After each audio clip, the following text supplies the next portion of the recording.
Cooking Show. Hello everyone, Coach JP again. Je suis avec Nora. Oui. Et moi c'est Jean-Pierre. Bonjour, c'est Nora. Murakomeye. Ego, Umeze gute? ndetse neza. Mhm. Nawe umeze Nanje gute? ndakomeye. Urakoze cyane. So we are going to talk about Burundian culture in Canada. She was born here.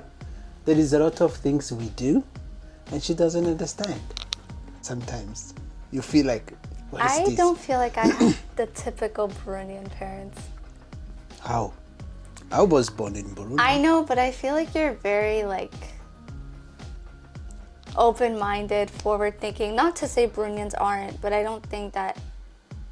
I think you're much more open-minded than the average person in general. Yeah, I do, but So I don't feel like.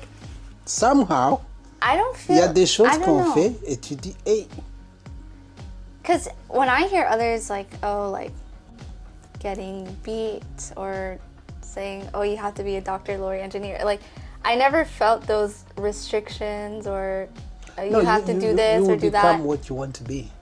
You have to work for it. I know, and that's I know. a choice you're gonna make. Exactly. Yeah. Not everyone thinks like you. So I don't feel like I have the typical Burundian or African parent experience. Because when people say, oh, African parents, I relate to some of it, but Okay, not what do all you of know it. about African parents anyway? How From what from what maybe you know, from what you think, from what you read, because you What grew I up mostly hear is corporal punishment, comparing you to other kids. You guys never compared us to other kids.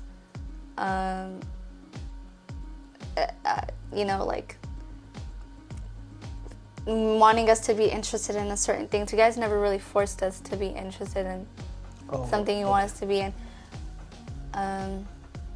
Yeah, you guys are just nice, normal parents. I don't know what to say. Okay. Given that you were born and raised in Burundi and we weren't, do you ever feel like there's a gap between us? And how do you do anything intentional to close it, or how do you manage that? Okay, yes, I was born in Burundi, raised in Burundi, and I came to Canada. I knew, your mom was pregnant, so I knew you're gonna be born here. Your brothers were. I knew in my mind that it's another setting, environment. Yeah.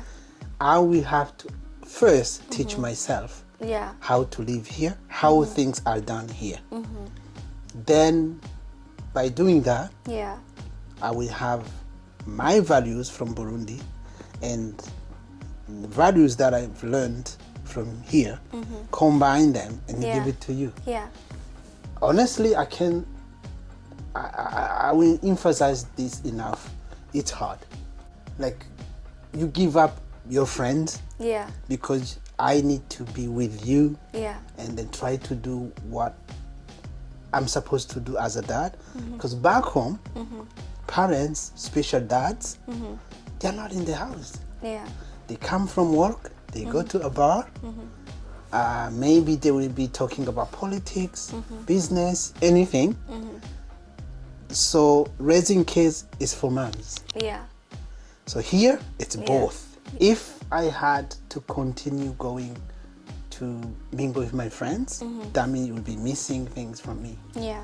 So that, it's a big decision to make when you come here as a grown-up. Yeah, so, yeah. Yeah. It's a choice to make. Was That's it how worth is. it? Oh yeah, for sure. You didn't ask me to be here. Yeah. So we brought you at this earth, so we need to Take care teach of you us. everything. Yeah. Simple as that. I'm happy Yeah. to say we did a good job. No, you did. And No notes. yes, thank you. 10 out. When you were in the kindergarten, Yeah. because she was seeing other kids Yeah. being picked up Yeah. by their grandmas. Yeah. You don't have grandma, you don't have grandpa here. Yeah. They're back home. Yeah. So that's another thing. Yeah. So how you came to understand that this is not gonna happen right away unless they come to live here. I don't know. think there was ever a moment I just like, I just knew that that wasn't my life.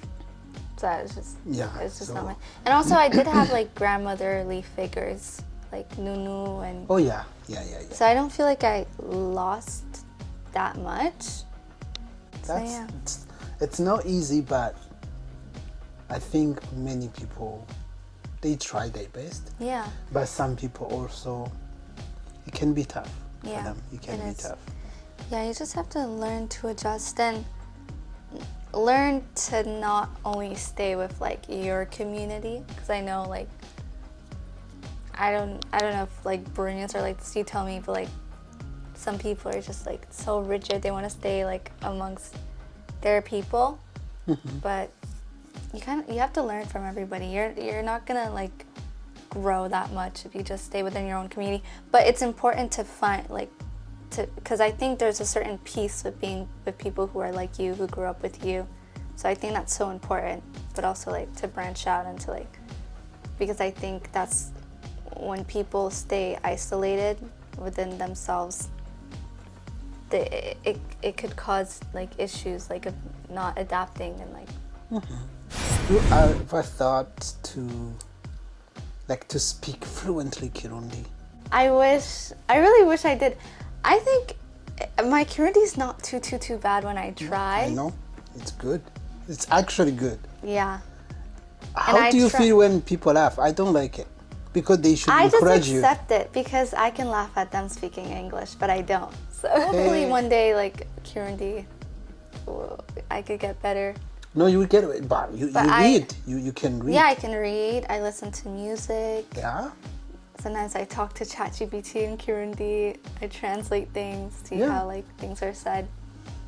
But there are courses online. You should go back. Yeah, there are. I should go back. It's really important. Listening Burundians, that's a part of our culture that we should cut out. Okay, as I said, parents, they don't let their kids express themselves correctly. Vraiment, c'est difficile de voir les enfants s'exprimer devant les parents, mais I think it's important to let our kids express themselves. That's how you're gonna know things. Back home, umwana is umwana. Yeah. It's like you don't have nothing to say. Yeah. That's wrong. Let them talk. Let them express themselves. Yeah. What else? That's by doing that, there will be no like shouting. Yeah. Because parents from back home, they shout a lot. Yeah. Because they think they have to give you like la force. Yeah. Tu dois résister. Dads should allow themselves to be with their kids all the time.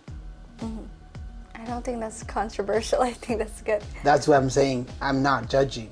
Yeah. But from work to a bar, that's back home thing. Yeah. Here, mom can do everything. No. Yeah. No. We have a lot of things to do to raise our kids, so we have to be two. So women, men, they need to do everything together in their household. Yeah. That's important. Yeah. Otherwise, trouble. Absolutely. Yeah. I think that just doesn't work here because, I don't know, maybe some women in Burundi don't work, but like here in Vancouver, you need to have like a 2-income household at least. Oh, yeah. So it wouldn't be fair for the woman to have a full-time job and then do everything at home. That's crazy. Exactly, because it's not cheap. But you speak French and English. That's fine. Yeah. Do you think Canada is bilingual, really? Well, like officially, yes, of course, but I think, I'm not sure the statistics, but I think that like at least in British Columbia, the bilingual population is about like 7%, 7 or 8%. And I know bilingualism, like the rates of bilingualism are decreasing in Canada. And the Canadian government spends a lot of money like trying to like promote bilingualism as much as possible. So I think like I don't think Canada's truly bilingual like if you look at the population outside of Quebec, but it's definitely something like we have to strive towards. But I don't know, definitely not. If you look at the population, it's definitely not bilingual officially. Yes. And Quebec is kind of sort of like a nation within a nation. Yeah. I think when I was a UN youth delegate, it was definitely really helpful. Okay. Just being able to like connect with like I think French and Spanish, because the French and the Spanish went everywhere, and the English. I think those three languages like open so many doors. You can go to like dozens of countries and communicate effortlessly with people. So I think given that I understand Spanish, that I speak English, that I speak French, I felt super like à l'aise there. Also like if you want to work in government, like I want to work in like law one day, and I'm interested in like diplomacy and international law. So like I think it's definitely a huge perk. By the way, when you went there, how did you feel? It felt so surreal. So, how? Like I was like, wow, I'm here. I don't know. I never expected. Not that I never expected. It was just amazing. Just all these rooms that I've seen on TV before, being in the rooms, and like witnessing actual like diplomatic, like interactions. I went to a meeting. It wasn't one of the meetings I was supposed to be in, but I just ended up there. It was about Libya, and it was like a bunch of countries in this like huge extravagant room talking about the efforts they want to make in Libya, and it was really amazing. And I met so many incredible people, so many people in the field that I want to go in one day. So I think it was a great networking opportunity as well. Have you like changed the way you see things because you went to Absolutely to New York? I think it rocked my world because I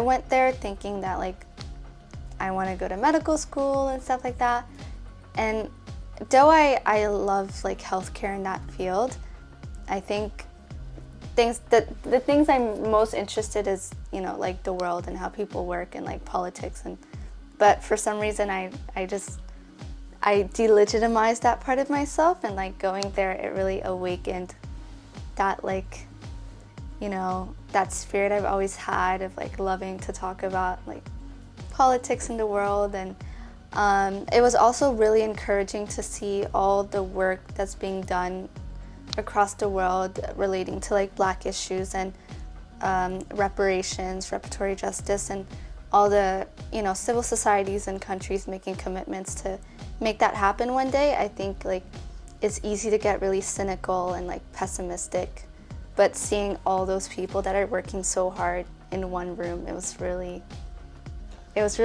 like hope. It brought a lot of hope. So were you among the youngest? Yes. Or even maybe the youngest? I was the youngest in the Canadian delegation, but there was also a youth forum taking place, so I was like among. Was it not intimidating? Mm-hmm.